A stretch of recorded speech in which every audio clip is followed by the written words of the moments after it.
Bíblias, então, na primeira carta de Pedro, capítulo 2, versículo 1 a 10. É bom lembrar que Pedro escreveu essa carta para encorajar os cristãos do primeiro século que estavam naquilo que hoje conhecemos como a Turquia, não é? Naquelas 5 províncias romanas que Pedro coloca no início da sua carta. Ele escreve para trazer encorajamento. Nós já vimos até aqui que em nossa peregrinação nós devemos ter convicção de nossa salvação. Nós fomos salvos pelo Deus Trino. Aprendemos também que, a despeito dos sofrimentos que passamos em nossa vida, em nossa passagem que é tão rápida, nós precisamos nos alegrar com a salvação que Deus nos deu. Não somente ter certeza da salvação em Cristo Jesus, mas sobretudo que essa certeza ela resulte em alegria mesmo diante aos sofrimentos.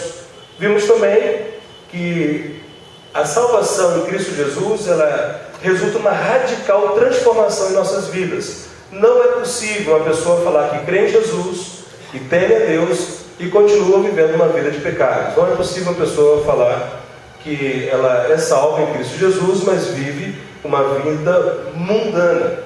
E hoje eu quero continuar com os irmãos justamente esse texto que nos mostra que nós somos salvos e fomos chamados por Deus para anunciarmos as grandezas de Deus. Então vamos orarmos mais uma vez pela exposição do texto bíblico. Após a oração nós iniciaremos a exposição bíblica. Vamos orar então mais uma vez? Pai bendito, nosso Deus, agora de maneira específica clamamos a Ti que Teu Espírito Santo venha nos falar de uma maneira clara. O Teu Espírito que inspirou, ó Deus querido, os textos originais, o Teu Espírito, ó Pai, que conduziu para que a Tua palavra fosse escrita e chegasse até nós.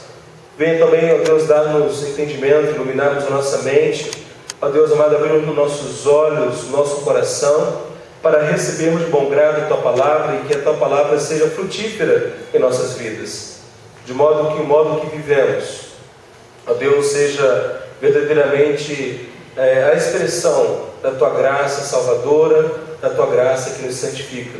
Obrigado por estarmos juntos. Fortaleça-nos, ó Pai, ajuda-nos em nossa caminhada, de modo que vivamos para a glória do Teu santo e precioso nome. Em nome de Cristo Jesus, nosso Senhor e Salvador, que oramos. Amém. Vamos lá então, acompanhe a sua Bíblia aí. Primeira carta de Pedro, capítulo 2, versículo 1 a 10. O apóstolo Pedro diz assim: portanto, deixando toda maldade, todo engano, fingimento, inveja e toda difamação, desejai o puro leite espiritual como bebês recém-nascidos, a fim de cresceres por meio dele para a salvação. Se é que já provastes que o Senhor é bom, chegando-vos a ele, a pedra viva, rejeitada pelos homens, mas eleita e preciosa para Deus. Vós também, como pedras vivas, sois edificados como casa espiritual, para ser de sacerdócio santo, a fim de oferecer sacrifícios espirituais aceitáveis a Deus, por meio de Jesus Cristo. Por isso, a Escritura diz: ponham em Sião uma pedra angular, eleita e preciosa.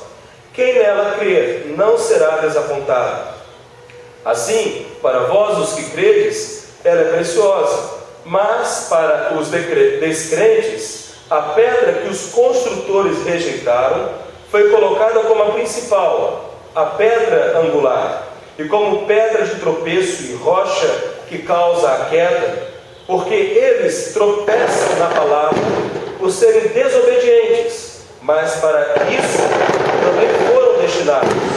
Mas vós sois geração eleita, sacerdócio real, nação santa, povo de propriedade exclusiva de Deus, para que anuncieis as grandezas daquele que vos chamou das trevas para a sua maravilhosa luz. Antigamente não erais povo, agora sois povo de Deus. Não tinhas recebido misericórdia, mas agora recebestes. Que fantástico, que lindo lermos essas palavras tão claras que Pedro traz a todos nós. E uma verdade que precisa ficar muito bem fundamentada, muito bem estabelecida no teu coração, na tua mente, é que não há mensagem mais poderosa, não há mensagem mais eficaz do que o Evangelho de Jesus Cristo.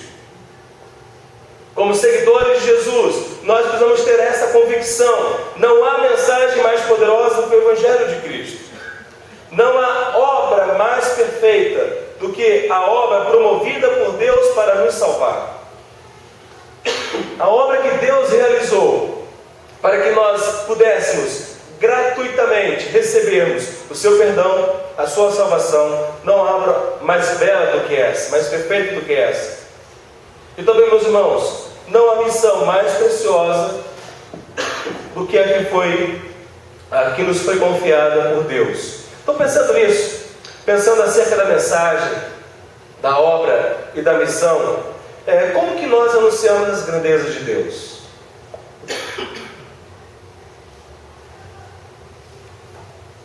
Como é que nós anunciamos as grandezas de Deus? Vamos olhar para o texto. Vejamos uma coisa muito importante. Primeiramente, os primeiros 3 versículos, Pedro está nos mostrando que anunciamos as grandezas de Deus vivendo em novidade de vida. Viver em novidade de vida. Quem quer ter uma vida nova? Você acordou aquele dia com a sensação, poxa, eu gostaria que tudo fosse novo na minha vida. Eu gostaria que a minha vida não fosse como ela é. Eu gostaria de ter uma vida nova, eu gostaria de ter um novo caminho, eu gostaria de começar a reescrever a minha história. Eu não estou satisfeito, eu não estou feliz com a vida que tenho. E aqui então, no Evangelho de Jesus Cristo, nós aprendemos que essa nova vida, essa nova história, ela pode ser, nós podemos recebê-la. Como que nós a recebemos? Pedro nos mostra com muita clareza no capítulo 1. Olha aí no capítulo 1.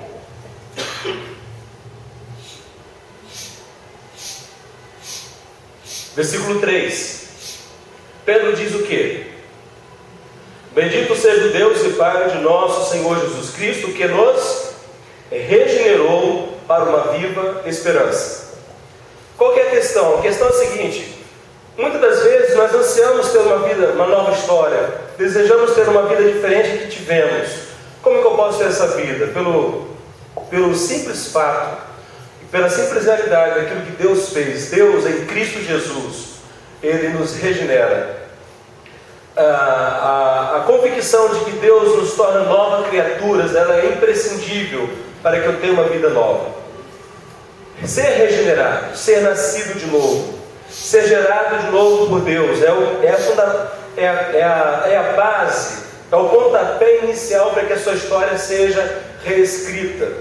E não somente no versículo 3, mas lá no versículo 23. Pedro fala assim: fostes o quê? Regenerados, não de semente perecível. Pedro está nos mostrando que esta nova vida nos é dada quando nós verdadeiramente cremos na palavra de Deus, cremos no Evangelho de Cristo Jesus. Não há como ter uma vida nova, não há como ter uma nova história, se nós não nascermos de novo.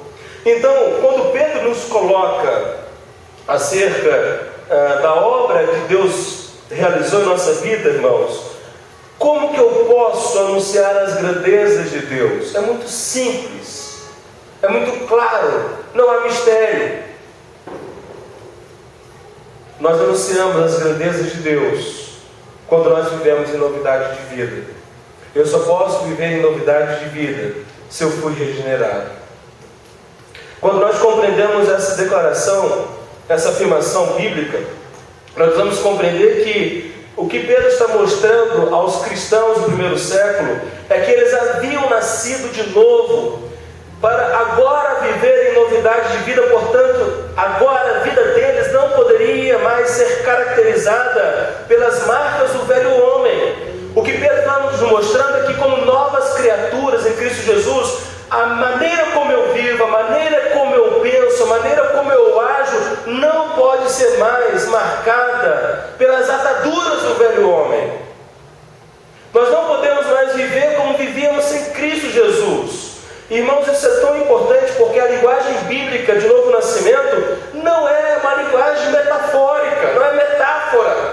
A linguagem bíblica de novo nascimento não é um mero recurso da linguagem para expressarmos uma ideia. Ao contrário, quando a Bíblia nos fala do novo nascimento, ela nos fala de uma realidade espiritual. Eu olho para essa verdade da palavra de Deus, eu preciso compreender isso. Portanto, a doutrina bíblica da regeneração exige do nascido de novo um novo modo de vida. Entenda isso. Você crê em Jesus? Você tem convicção de que é nascido de novo? Então você precisa viver uma vida diferente, não mais segundo o padrão que você vivia antes de confessar Jesus Cristo como Senhor e Salvador. Olha no texto, Pedro, ele vai nos falar nos primeiros versículos 3.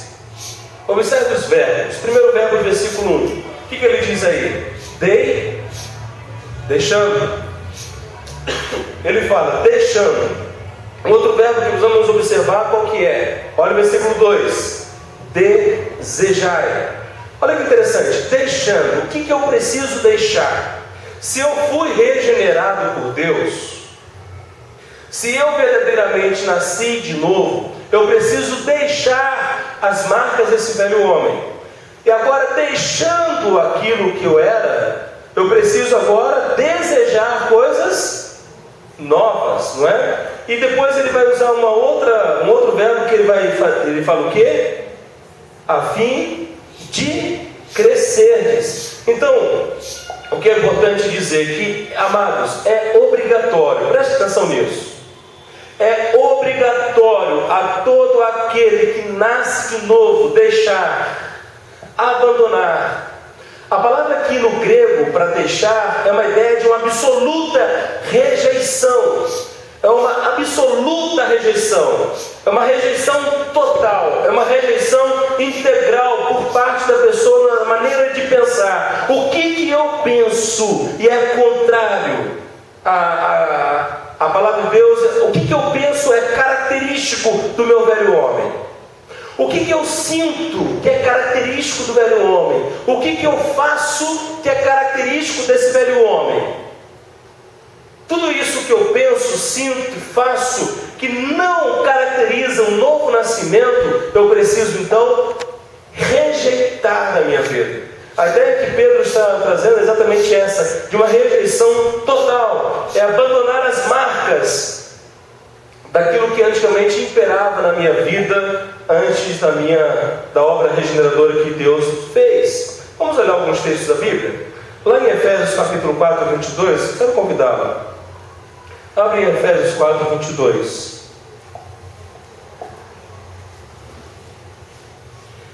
O apóstolo Paulo, ele trazendo o mesmo ensino de Pedro. O ensino de Pedro e Paulo são exatamente iguais. Paulo vai falar em Efésios 4, 22. Despojai-vos quanto ao procedimento anterior do velho homem que se corrompe pelas suas concupiscências do engano. O que Paulo está nos mostrando aqui? Que nós precisamos o que? Nos despojar do procedimento. Precisamos nos despojar, jogar fora, rejeitar. Não está mais presente em nossa vida aquilo que caracteriza a velha vida. E Paulo não somente trata acerca disso em Efésios, como Pedro em 1 Pedro, mas, irmãos, um texto fundamental que nós sempre usamos aqui na igreja é Romanos 6, é o mesmo ensino bíblico. Em Romanos 6, o apóstolo Paulo vai nos falar por que eu posso despojar. Como que eu posso verdadeiramente arrancar essas ataduras? Vocês estão lembrados daquele momento em que Jesus ressuscita Lázaro? Quem conhece essa história verdadeira? Levanta a mão para eu ver. Todos aqui já ouviram a história quando Jesus ressuscitou Lázaro, correto? Quando Jesus ressuscita Lázaro, o que Jesus mandou os discípulos fazer com Lázaro? Tirar o que de Lázaro? As ataduras. Lázaro já tinha nascido ali de novo, tinha, no caso, ressuscitado? Sim. Mas o que precisava ser feito de Lázaro? tirar as ataduras. Vamos trabalhar, é mais ou menos essa ideia. A ideia de que quando nós fomos gerados de novo por Deus, temos as ataduras do velho homem, mas nós somos ainda aquele velho homem. Aquele velho homem vive em nós, reina em nós? Absolutamente não. Ele foi crucificado com Cristo, ele foi sepultado com Cristo. Em Romanos capítulo 6, de 6 a 14, vamos lá para Romanos 6, abra lá a sua Bíblia. Romanos 6, de 6 a 14. Olha o que Paulo diz. Romanos 6, versículo 6. Eu lerei e você acompanha na sua Bíblia. Sabendo isto, que foi crucificado com ele o nosso velho homem, para que o corpo do pecado seja destruído, e não sirvamos o pecado como escravos, porquanto quem morreu está justificado do pecado. Ora, se já morremos com Cristo, cremos que também com ele viveremos, sabedores de que, havendo Cristo ressuscitado dentre os mortos, já não morre, a morte já não tem domínio sobre ele, pois, quanto a ter morrido de uma vez para sempre, morreu para o pecado, mas quanto a viver, vive para Deus. Assim também vós considerai-vos o quê? Mortos para o pecado, mas vivos para Deus em Cristo Jesus. Olha o versículo 12. Não reine, portanto, o pecado em vosso corpo mortal, de maneira que obedeçais às suas paixões. Nem ofereceis cada um os membros do seu corpo ao pecado, como instrumento de iniquidade, mas oferecei-vos a Deus como ressurreto dentre os mortos, e aos vossos membros a Deus como instrumentos de justiça, porque o pecado não terá domínio sobre vós, pois não estáis debaixo da lei, mas e sim da graça. Quando Pedro escreve à igreja no primeiro século, falando que eles precisavam despojar, deixando, irmãos e irmãs, é importante que compreendamos isso. Só é possível deixar aquele que nasceu de novo, porque aquele que nasceu de novo foi crucificado com Cristo. Seu velho homem foi crucificado, foi sepultado e não vive mais, não reina mais. O pecado não reina mais sobre aquele que colocou a sua esperança, colocou a sua fé em Cristo Jesus. Então o que Pedro está nos mostrando? Que Deus nos tirou das trevas para a sua maravilhosa luz. O tema da mensagem nessa noite, vocês sabem, nós já foi compartilhado, é que nós anunciamos as grandezas de Deus. Quantas vezes você pensou, Deus, usa a minha vida como instrumento do Senhor, eu quero ser bênção, Deus, em suas mãos. A certeza da salvação que eu tenho, a certeza de que nem as circunstâncias difíceis da minha vida podem me tirar da comunhão com o Senhor, eu quero poder, ó Deus, de uma maneira compartilhar isso. Eu não quero reter, Senhor Deus, a bênção da salvação para mim. Como, Deus, eu posso anunciar então as tuas grandezas? Como que nós anunciamos as grandezas de Deus, irmãos? Nós anunciamos as grandezas de Deus vivendo em novidade de vida. Como que você vai testemunhar? Como que você vai anunciar, proclamar aquilo que Deus fez em sua vida, se não existe novidade de vida? Como que você pode ser um proclamador das bênçãos da salvação, se você vive como uma pessoa ainda que tem as características desse velho homem? É possível anunciar as grandezas de Deus? Quem vive no pecado? Não é possível. Por quê? Porque a vida não condiz. Porque o testemunho das atitudes não corrobora com aquilo que ele diz. Então, o que precisamos compreender nessa noite é que em novidade de vida não é fruto de nossa suficiência. Viver a transformação do Evangelho de Deus não é fruto de nossa grandeza humana, ao contrário disto. Provém o quê? Da graça de Deus que nos capacita. Provém do quê? Da graça de Deus que nos dá força, a graça de Deus que nos dá foco, a graça de Deus que nos permite obedecer às ordens de Deus. Por isso que João vai nos falar que os mandamentos de Deus não são o quê? Penosos. Entenda isso. Entenda que uma vida de obediência à palavra de Deus, irmãos, assim podemos viver não na força do nosso braço, não na nossa determinação humana, como sendo ela o fundamento da transformação. Não, é a graça de Deus que nos capacita. É muito diferente. Sabe por quê? Quantas vezes você está lidando com crise no seu casamento e você fala o seguinte: pastor, já tentei de tudo, eu não aguento mais, eu não consigo mais suportar o meu cônjuge, ele continua cometendo os mesmos erros, eu não consigo mais conviver com os meus familiares, eu não consigo obedecer a palavra de Deus nesse quesito. Toda vez que eu compreendo que eu preciso ter uma vida mais reta diante de Deus, eu tento fazer isso, mas eu não consigo, eu vou desistir. Toda pessoa que acha que a santificação é fruto da força humana, ela vai se frustrar. A santificação, uma vida reta diante de Deus, nos é possível mediante a capacitação que o próprio Deus provê. E aí então, o que precisamos realmente compreender, que a santificação, por isso que a palavra de Deus não trabalha a santificação como algo opcional. Eu faço se eu quero, se eu desejo, não. Por isso que a palavra de Deus exige que todo aquele que crê em Jesus Cristo viva uma vida de santidade. Por isso que Pedro já nos falou aqui: sede santos, porque eu sou santo, diz o Senhor. O que é importante compreender, irmãos, que mortificar os desejos, os prazeres da carne não nos é opcional, mas ela é uma ordem expressa de Deus para aqueles que nasceram de novo. Então a questão é a seguinte: primeira questão que você tem que verificar na sua vida: você já nasceu de novo?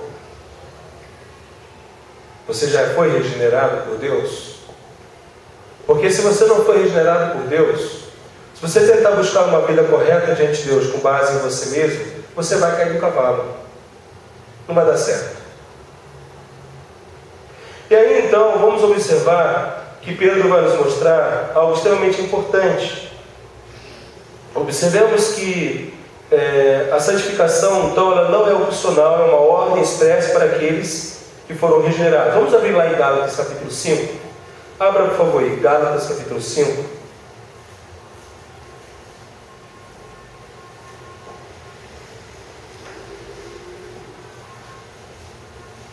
O apóstolo Paulo aqui, ele vai mostrar-nos que da luta que todos nós travamos. Olha só, Gálatas 5, 16, 17. Digo, porém, andai no Espírito, e jamais satisfareis os desejos da carne. Porque a carne milita contra o Espírito, e o Espírito contra a carne, porque são opostos entre si, para que não façais o que porventura seja do vosso querer. É importante compreender que ser regenerado não significa não ser tentado. Ser regenerado não significa não ter uma luta interior. Nós que somos regenerados, inclusive, aliás, somente aqueles que são regenerados têm uma luta interior. De uma maneira como a Bíblia aqui demonstra. Por quê? Porque aquele que nasceu de novo tem o Espírito Santo de Deus. Então, meus amados irmãos e irmãs, todo aquele que é regenerado, ele deixa as marcas do velho homem. Agora eu pergunto a você o seguinte: se você fizesse uma lista agora na sua vida, pensa aí. Pense em 3 marcas do velho homem que você precisa deixar. Pensa 3 marcas. Olha, eu reconheço que essa aqui é uma marca. Eu sinto muita inveja. Eu sou invejoso. Uma outra marca, olha, uma outra marca que eu tenho é engano. Eu falo muita mentira. Uma outra marca que eu tenho é falar mal dos outros. Eu gosto de falar mal dos outros. Eu não posso ver uma pessoa com cabelo despenteado que eu já minha língua coça. E olha o versículo 1. Quais são as marcas do velho homem aqui no versículo 1? Engano, leiam comigo por favor. Engano, fingimento, inveja e difamação. E o primeiro é maldade.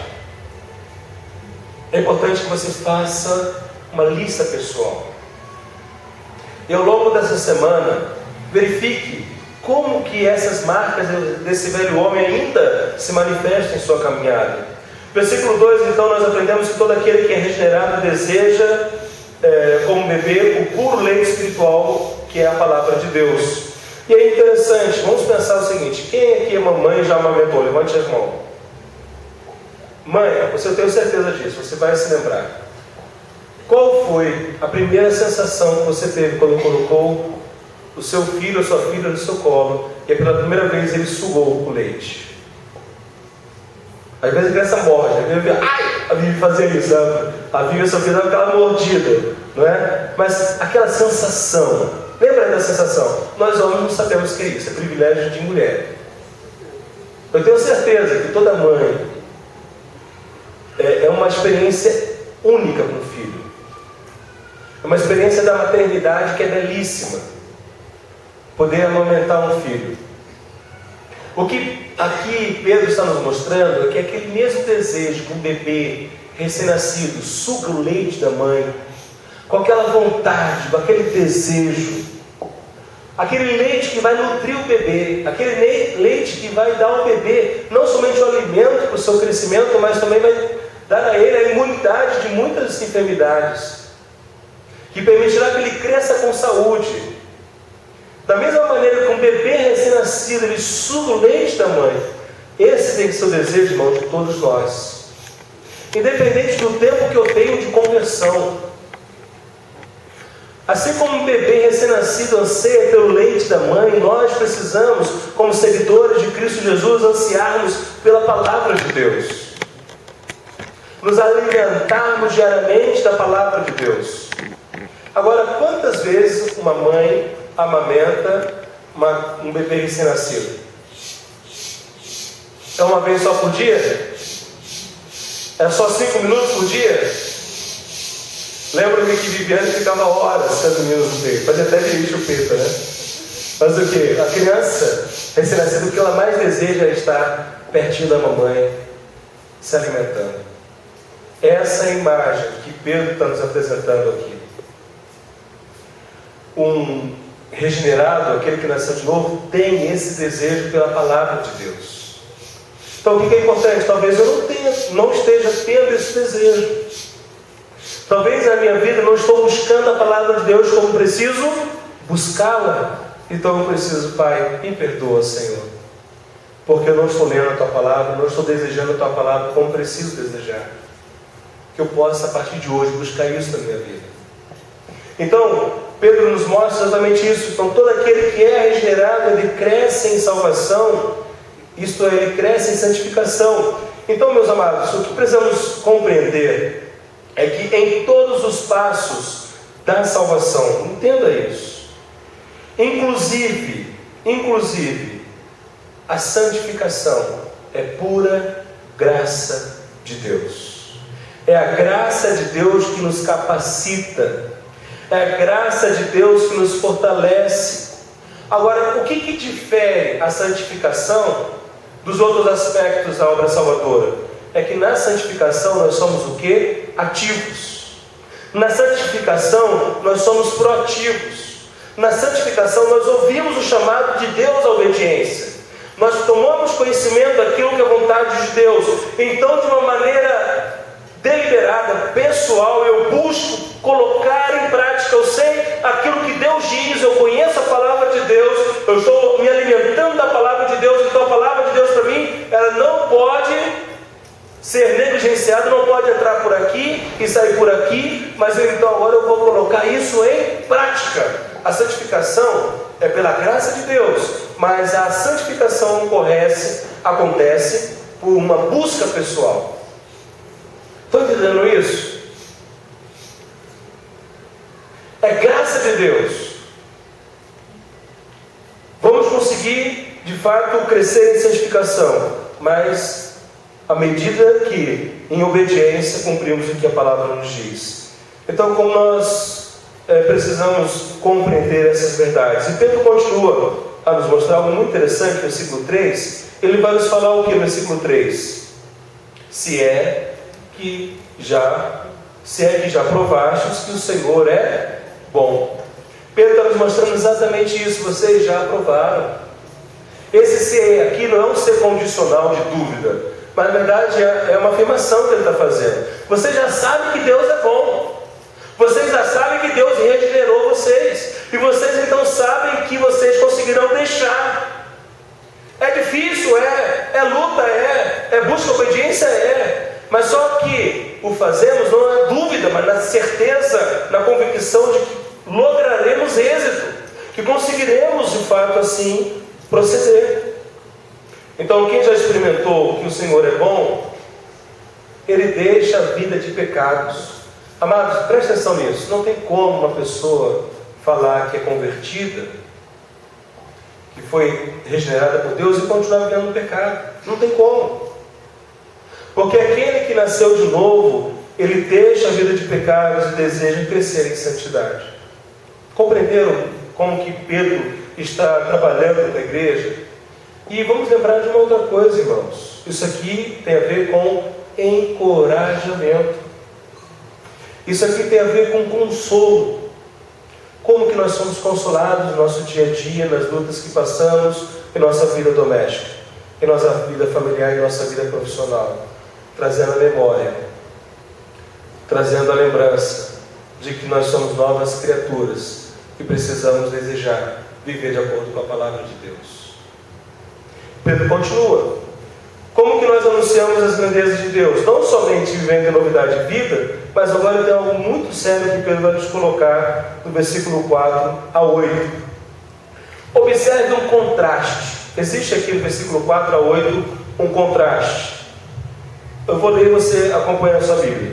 Pedro fala assim: chegando-vos a ele quem? A ele quem? Cristo Jesus, ok? Chegando-vos a ele, Cristo Jesus, a pedra viva, rejeitada pelos homens, mas eleita e preciosa para Deus. Vós também, como pedras vivas. Olha que bacana! Não somente Cristo Jesus, a pedra viva, mas nós também somos o quê? Pedras vivas. Sois edificados como casa espiritual, para seres o quê? Sacerdócio santo, a fim de oferecer sacrifícios espirituais aceitáveis a Deus por meio de Jesus Cristo.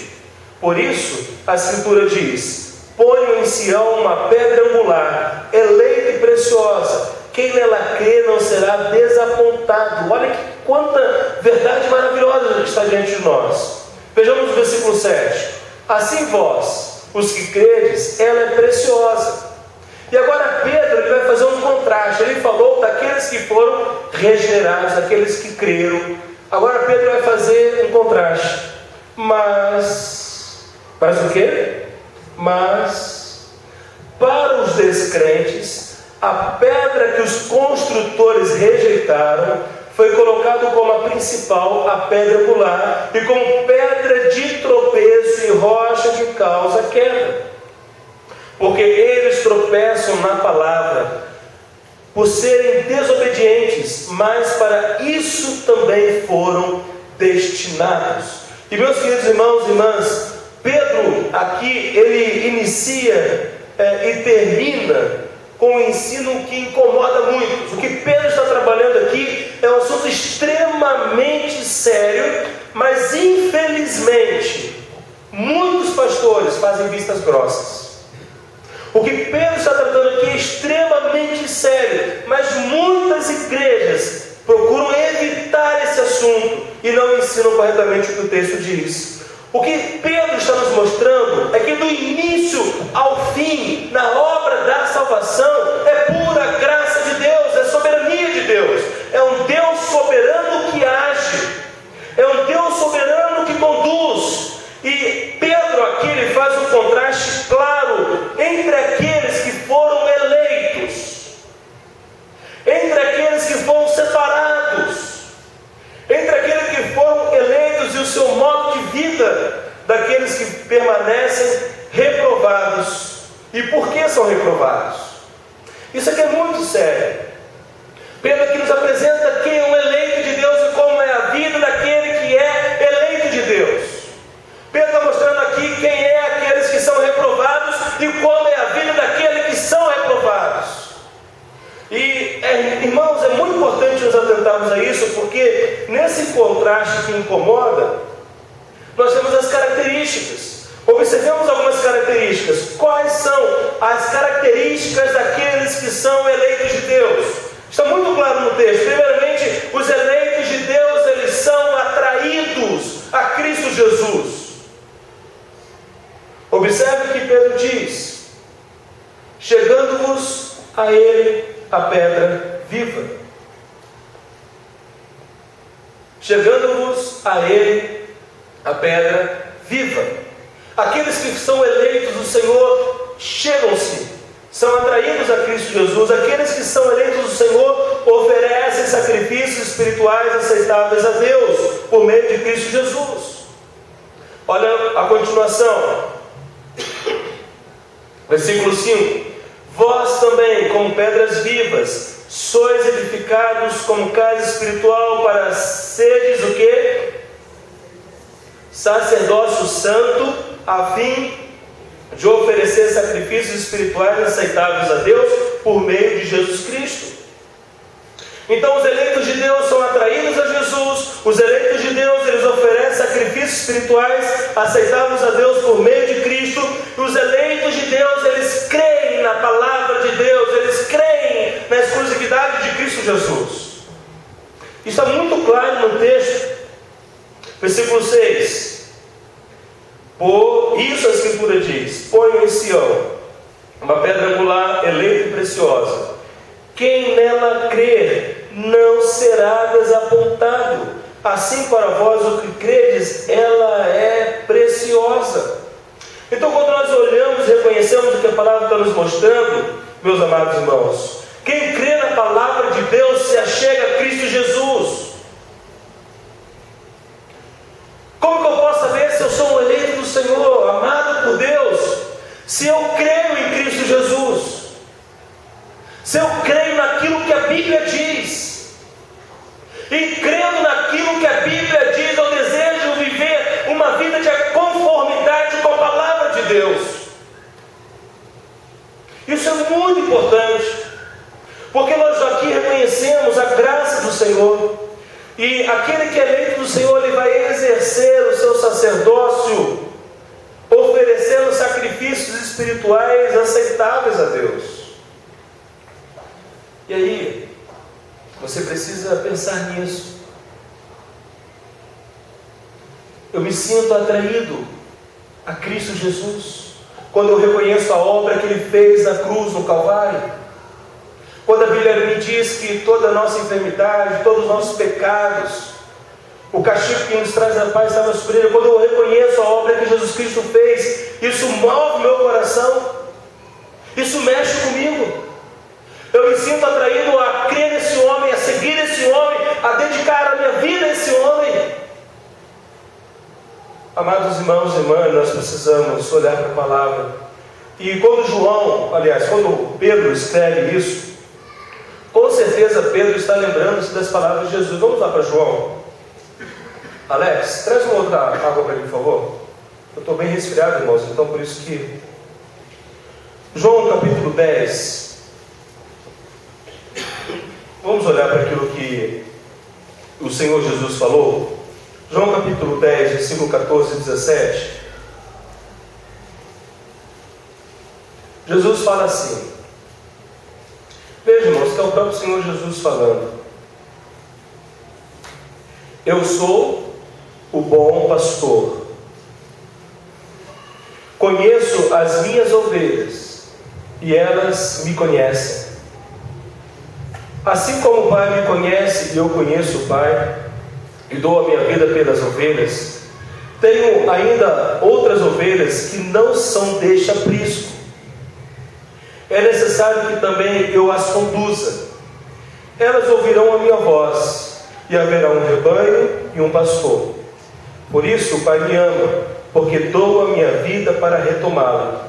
Ninguém a tira de mim, mas eu a dou espontaneamente. Tenho autoridade para dá-la e para retomá-la. Essa ordem recebi de meu Pai. O que o Senhor Jesus está nos falando aqui? Ele está nos mostrando de maneira muito clara que Ele conhece as suas ovelhas. E as suas Obrigado, querido. E as suas ovelhas ouvem a sua voz. As suas ovelhas, ao ouvi-lo, atendem o seu chamado. Então, por isso que é muito importante que nós reconheçamos aquilo que a palavra de Deus nos diz. É importante que nós tenhamos uma fé firmada, solidificada em Cristo Jesus. O Senhor Jesus, lá na oração sacerdotal, vamos lá para João 17. João 17, versículo 20, o Senhor Jesus, Ele diz assim, João 17, 20: E rogo, não somente por estes, mas também por aqueles que virão a crer em mim pela palavra deles. Jesus não somente rogou por seus discípulos que estavam com Ele enquanto Ele andou conosco na terra, mas Ele intercedeu por mim e por você, por nós que cremos no Evangelho. Jesus, Ele orou por nós. Ele nos conhece, Ele te conhece. Ele cuida das suas ovelhas. Meus amados irmãos e irmãs, como que nós anunciamos as maravilhas de Deus?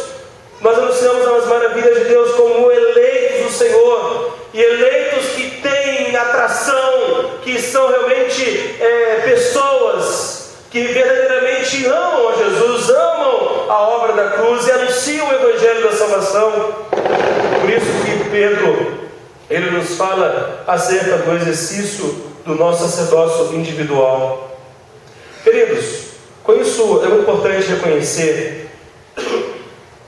Pedro, ele nos fala aqui, para seres o que? Versículo 5, sacerdócio santo, a fim de oferecer sacrifícios espirituais aceitáveis a Deus por meio de Jesus Cristo. E aqui é algo muito interessante, porque essa doutrina do sacerdócio universal do crente hoje, ela está sendo esquecida, ou ela está sendo distorcida. O que a Bíblia nos ensina? Qual era a função do sacerdote no Antigo Testamento? O que o sacerdote fazia? Ele oferecia um sacrifício a Deus. Ele intercedia em prol do povo, para a remissão de pecados. Então, o povo precisava do sacerdote para que houvesse o sacrifício, o sumo sacerdote também, e houvesse o sacrifício, houvesse ali a expiação de pecados, o perdão de pecados. Agora, com a vinda de Cristo Jesus, Jesus é o sumo sacerdote individualmente, presta atenção nisso, individualmente nós somos sacerdotes. Aquilo que aprendemos do sacerdócio universal do crente.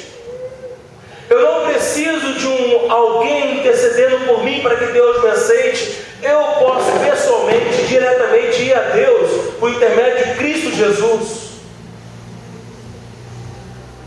Individualmente, quem nasceu de novo é um sacerdote. A mulher é um sacerdote, o filho regenerado é um sacerdote, o pai é um sacerdote. Todos nós exercemos esse sacerdócio universal dos crentes.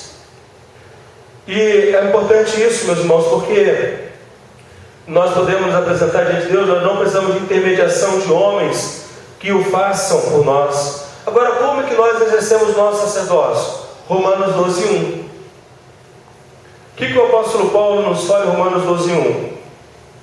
Rogo-vos, pois, irmãos, pela compaixão de Deus, que apresenteis os vossos corpos como sacrifício vivo, santo e agradável a Deus, que é o vosso culto racional. Que sacrifício oferecemos a Deus? É uma pombinha? É um cordeiro? É um cereal? Não. O sacrifício que oferecemos a Deus é a nossa própria vida. O sacrifício que a Deus oferecemos, sacrifícios aceitáveis a Deus é a nossa própria caminhada. É muito importante entendermos isso. João Calvino ele vai dizer o seguinte: dos sacrifícios espirituais, o primeiro é a oferenda de nós mesmos, pois nada podemos oferecer até que lhe ofereçamos a nós mesmos, como sacrifício, o qual se faz pela autorrenúncia. Como que eu ofereço sacrifício aceitável a Deus? E esse sacrifício, irmãos, não é dominicalmente, aqui no culto de domingo à noite. O sacrifício aceitável a Deus é sacrifício que oferecemos lá dentro de nossas casas. É quando há uma autorrenúncia, quando nós não nos rendemos ao desejo pecaminoso. É quando eu exerço a minha liderança como homem, como marido, como pai no lar. É quando a esposa exerce a sua liderança ao lado do marido, educando os filhos. É quando um filho respeita e honra o seu pai. Como que nós oferecemos sacrifícios aceitáveis a Deus? É no meu local de trabalho, agindo com integridade, correto. É no meu local de trabalho, não difamando o meu colega de trabalho. Como eu ofereço sacrifício espiritual aceitável a Deus? É obedecendo a palavra. A palavra me manda perdoar. Então eu perdoarei. Eu fui ofendido, me machucou, me ofendeu, mas eu obedeço a palavra de Deus. Como ofereço sacrifício espiritual aceitável a Deus? É vivendo conforme a palavra. Então, nós não precisamos de pessoas que exerçam o sacerdócio por nós. Eu, individualmente, sou um sacerdote diante do Senhor e ofereço a Ele sacrifícios espirituais aceitáveis a Deus por meio de Cristo Jesus, o sumo sacerdote, que se compadece das nossas fraquezas. Irmãos, entende que tudo é pela graça? Então, a maneira como eu olho para a minha vida, a maneira como me relaciono, a maneira como vivo, por isso que ela é radicalmente transformada. Aquilo que falamos semana passada. Não é discurso religioso. É fruto da graça de Deus operando em minha vida. Então, aceitáveis a Deus. E uma coisa importante. Pedro está dizendo o quê? Aceitáveis a Deus. O que isso sugere? Que há sacrifícios que não são aceitáveis a Deus.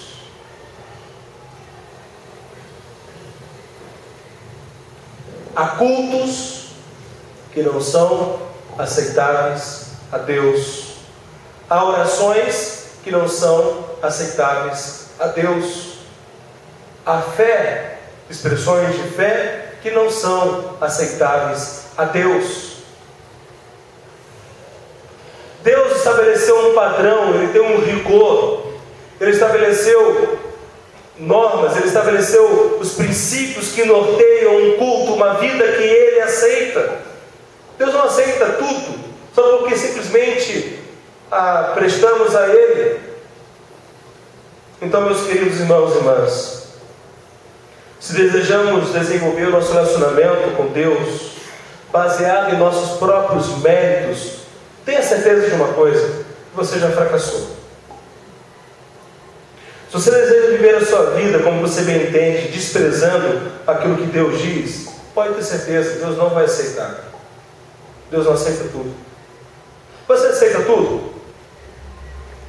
Você vai no mercado comprar 1 quilo de cebola. Lá no mercado, aquela cebola podre. Você vai pegar a cebola podre? Você vai comprar banana para casa. Você vai comprar banana verde para comer naquela hora? Não vai. Nós somos criteriosos com aquilo que escolhemos, não somos? E que dirá Deus que é santo, santo, santo? Se nós não aceitamos tudo que nos é dado, tudo que nos é oferecido, por que Deus deveria aceitar? Então é importante que entendamos isso. Por quê? Porque Pedro, ele continua e nos mostra agora algo que é extremamente sério. no contraste que ele faz, aqueles que são reprovados. E aí então nós temos essa identificação daqueles que Deus reprova. Então os reprovados por Deus, está muito claro nesse texto. Se os eleitos são atraídos a Cristo Jesus, os reprovados o rejeitam. Se os eleitos são aqueles que creem na palavra de Deus, os reprovados não creem na palavra. Então o que Pedro está fazendo aqui, o Pedro diz verdades muito duras e difíceis de serem recebidas. O que Pedro está mostrando aqui, irmãos, é algo muito sério. Então quais são algumas características daqueles que são reprovados por Deus? Os reprovados por Deus, eles rejeitam Jesus Cristo e a exclusividade de Cristo Jesus como mediador. Os reprovados por Deus, eles tropeçam na palavra, eles não creem nas Escrituras. Os reprovados por Deus, eles são destinados à desobediência, a permanecer em seu estado de queda. Irmãos, o quanto isso é sério, porque em nossa peregrinação precisamos olhar para nós mesmos e estarmos atentos para que não hajamos com incredulidade, não hajamos com uma atitude de rejeitar a palavra de Deus. E se porventura, pela graça, eu tenho crido, obedecido, e eu tenho aqueles familiares, amigos, vizinhos que hoje agem como reprovados, nós devemos clamar por esses. Deus tem misericórdia, porque se hoje cremos, não é por mérito nosso. Se hoje cremos, é pela graça de Deus. Nós não somos melhores do que ninguém, e precisamos verdadeiramente interceder, chorar. Quando o apóstolo Paulo trata desse assunto, daqueles que permanecem reprovados, Paulo chora. Saber que alguém é reprovado não pode gerar em nós prazer. Se eu sei que alguém está vivendo uma vida reprovada diante de Deus, enquanto aquela pessoa estiver viva, eu preciso dobrar os meus joelhos, clamar para aquela pessoa, desejando, ansiando que a graça de Deus a alcance. Meus amados irmãos, precisamos estar muito atentos a tudo isso. O Senhor Jesus, ele vai falar exatamente sobre isso. Vamos olhar em Evangelho de João. Pedro, quando ele ensinou esse assunto à igreja, com certeza, toda a sua caminhada com Jesus, os ensinamentos de Jesus estavam em sua mente, em seu coração. E Pedro, ele fala com base naquilo que ele aprendeu de Jesus. Por isso que Pedro, João e Paulo, os três apóstolos, nas cartas, de maneira muito clara, trazem esses ensinos. João capítulo 6, versículo 35 a 39. E Jesus lhes declarou: eu sou o quê? O pão da vida. Quem vem a mim jamais terá fome. Quem crer em mim jamais terá sede. Mas como já vos disse, vós me tendes visto, e mesmo assim não credes? Todo aquele que o Pai me dá virá a mim. De modo algum rejeitarei quem vem a mim, pois desci do céu não para fazer a minha vontade, mas aquele que me enviou. E a vontade daquele que me enviou é esta: que eu não perca nenhum de todos os que me deu, mas que eu o ressuscite no último dia. Irmãos, aqui tem uma expressão belíssima do Senhor Jesus. Jesus não rejeita ninguém que o busca. Jesus não rejeita ninguém que se humilha e clama: Jesus, tem misericórdia de mim, tem compaixão de mim. Essa deve ser a verdade cravada em nossa mente e corações quando proclamamos o Evangelho, porque aqueles que ouvirem a palavra, aqueles que creem na palavra, serão aceitos pelo Senhor. O Evangelho que anunciamos é este. Jesus não rejeita ninguém que o busque arrependido, contrito. Mas como Jesus agia com aqueles que se achavam bons, como Jesus agia com aqueles religiosos que falavam: Senhor, eu sou muito bom, eu dou o dízimo de tudo que recebo, Senhor, eu faço tais oferendas, Senhor, eu não sou como esse miserável, eu não sou como esse publicano, eu não sou como esse infiel. Vocês conhecem essa parábola? Enquanto aquele que era um miserável, aquele que era mal visto, falava: Jesus tem, Deus tem misericórdia de mim, tem compaixão de mim. Jesus pergunta: quem é que alcançou a graça de Deus? Meus amados irmãos e irmãs, nós precisamos ter uma compreensão e crermos nessa verdade, porque Pedro escreveu essas palavras para prover consolo, para encorajar, para fortalecer os destinatários dessa carta, a viva esperança que temos em Cristo Jesus. Então Pedro está mostrando que a forte perseguição que sobreviria a eles era fruto de pessoas que rejeitaram a Cristo. A forte perseguição que viria aos primeiros cristãos era um fruto daqueles que rejeitaram a palavra de Deus, rejeitaram o próprio Deus. E se rejeitaram Cristo Jesus, a palavra de Deus e o próprio Deus, certamente haveria de rejeitá-los. Por isso que Paulo diz: todo aquele que quer viver piedosamente sofrerá perseguições. Por isso que se rejeitaram a mim, Jesus falou aos discípulos: se rejeitaram a mim, rejeitarão também a vós outros.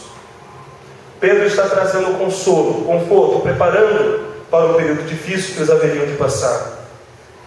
Então, como nós testemunhamos das maravilhas de Deus, vivendo em novidade de vida, reconhecendo esse contraste, e aí então Pedro termina essa primeira parte aqui, versículo 9 a 10. Como é que nós anunciamos as grandezas de Deus? Testemunhando da maravilhosa luz. Então nós temos aí, irmãos, algo muito interessante. Olha o versículo 9. Olha que bonito. Pedro aqui, ele vai atribuir à igreja de Deus, a identidade do povo de Israel. Ele diz o que aí? Mas vós sois o que? Geração eleita, sacerdócio real, nação santa, povo de propriedade exclusiva de Deus, para que anuncieis as grandezas daquele que vos chamou das trevas para a sua maravilhosa luz. Antigamente não eras povo, agora sois povo de Deus. Não tinhas recebido misericórdia, agora recebestes misericórdia. Então o que é extraordinário aqui percebermos que há uma convicção que precisava estar muito bem estabelecida na vida dos primeiros cristãos. Irmãos, se precisava estar estabelecido na vida dos primeiros cristãos, o que dirá de nós? Se eles precisavam compreender a identidade deles como povo, nós também precisamos. E a nossa identidade como povo de Deus é justamente geração eleita. Como é bom reconhecermos que nós somos a geração daqueles que nasceram de novo para proclamar as grandezas dos Deus que nos dá nova vida.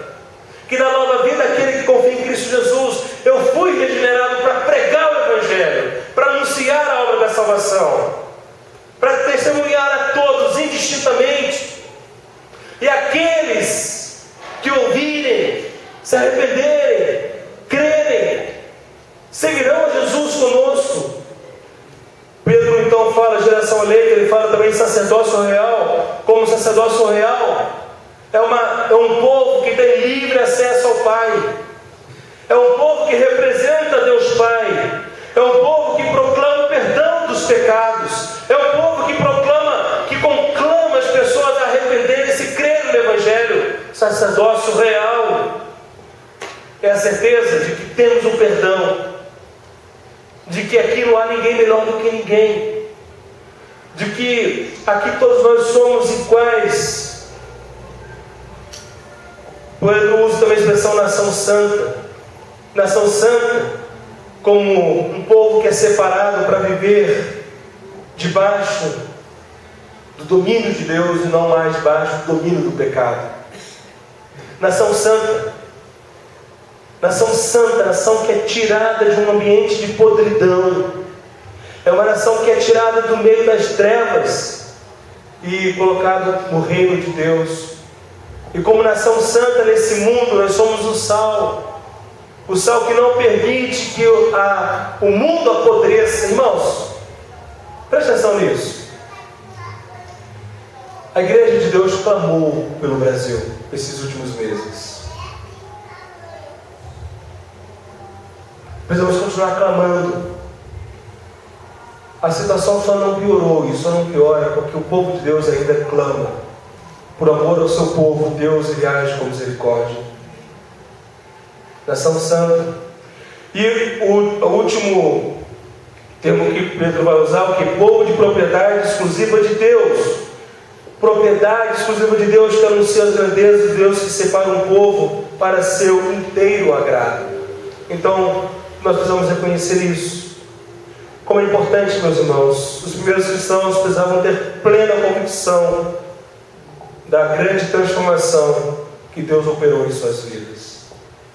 E que diferença eu tenho sido no meio que eu estou? Eu estou realmente salgando? Eu estou realmente fazendo diferença onde estou? Se verdadeiramente é no seu local de trabalho, no relacionamento familiar, com seus amigos, que cristão você é? Eles podem reconhecer Cristo Jesus em sua vida? Lá em Antioquia, foi a primeira vez que os cristãos que os seguidores de Jesus foram chamados de cristãos, porque eles pareciam com Jesus. Meus irmãos, precisamos disso. O povo de Deus precisa ter profunda convicção de que foram alcançados pela misericórdia de Deus. Nós não podemos de maneira alguma nos colocar na posição de sou melhor do que você, sou melhor do que os que não creem ainda, mas temos que nos colocar na posição de servo de todos, amando a todos, servindo segundo os valores do reino de Deus. Precisamos fazer a diferença no tempo que vivemos. Como peregrinos eleitos, nós somos, portanto, encarregados de anunciar as grandezas de Deus que nos tirou das trevas para a sua maravilhosa luz. Deus nos tirou das trevas para testemunhar o Evangelho onde nós estamos. Nós anunciamos as grandezas de Deus, vivendo em novidade de vida. O que na tua vida precisa mudar? Faça essa lista. Seja intencional. Identifique as ataduras do velho homem que ainda estão em você. Você já sabe que foi crucificado com Cristo. Você já sabe que foi sepultado com Cristo. Portanto, agora é viver uma nova vida. Arranque as ataduras. Lave, se limpe pela palavra de Deus. Nós sabemos que anunciamos a grandeza de Deus reconhecendo o contraste. Nós sabemos identificar aqueles que são atraídos a Cristo Jesus, aqueles que obedecem à palavra de Deus, aqueles que buscam em sua vida, portanto, assim, testemunho da maravilhosa luz. Que nessa noite você possa estabelecer um plano pessoal de mudança. Você possa sair daqui verdadeiramente desejando anunciar as grandezas de Deus por meio da obra que Deus está fazendo na sua vida. Como peregrinos eleitos, nós somos encarregados de anunciar as grandezas do Deus que nos tirou das trevas para a sua maravilhosa luz. Eu quero orar por você. Quero convidá-lo a colocar-se em pé, por favor. Todos os que puderem. Nós vamos, nesse momento, eu quero apresentar diante de Deus a sua vida. Apresentar diante do Senhor o seu clamor. Que você possa orar comigo e também apresentar a Deus aquilo que está no teu coração. Busque mudança. Não seja o mesmo, mas ame a Jesus Cristo, obedeçam e sigam fielmente. Vamos orar. Santo Deus, Pai de amor, em tua presença estamos como igreja reunida. Nós te glorificamos porque somente o Senhor é capaz de nos resgatar das trevas. Somente o Senhor é capaz de nos sustentarmos, ó Deus, em teus caminhos. Diante do Senhor apresento agora, Deus, cada pessoa que está aqui nessa noite. Tu sabes aqueles, ó Pai amado, que tu já fizestes a obra da regeneração. Aqueles que são filhos e filhas do Senhor. Aqueles, ó Pai, que ainda hão de viver essa obra do Senhor. Nosso clamor a Ti, ó Pai, que o Teu Espírito Santo venha mover sobre cada vida. Ó Deus, trazendo, Pai querido, um profundo temor ao Senhor. Santo Deus, que no nosso dia a dia, no nosso caminhar de fato, de verdade, desejemos, ó Pai, a Tua santa palavra. Assim como o bebê recém-nascido deseja o leite materno, que nós venhamos desejar a palavra do Senhor, ó Pai. E possamos verdadeiramente nos despir, ó Pai querido, do procedimento, das marcas, daquilo que caracteriza a vida do velho homem. De modo, Deus querido, que hajamos e vivamos de maneira santa e irrepreensível diante do Senhor. Use a vida dos seus filhos, ó Pai, e filhas, para alcançar os pecadores perdidos. Que sejamos instrumento em Tuas mãos, para anunciarmos, ó Pai, o Senhor, que nos tirou das trevas e nos trouxe ao Teu reino.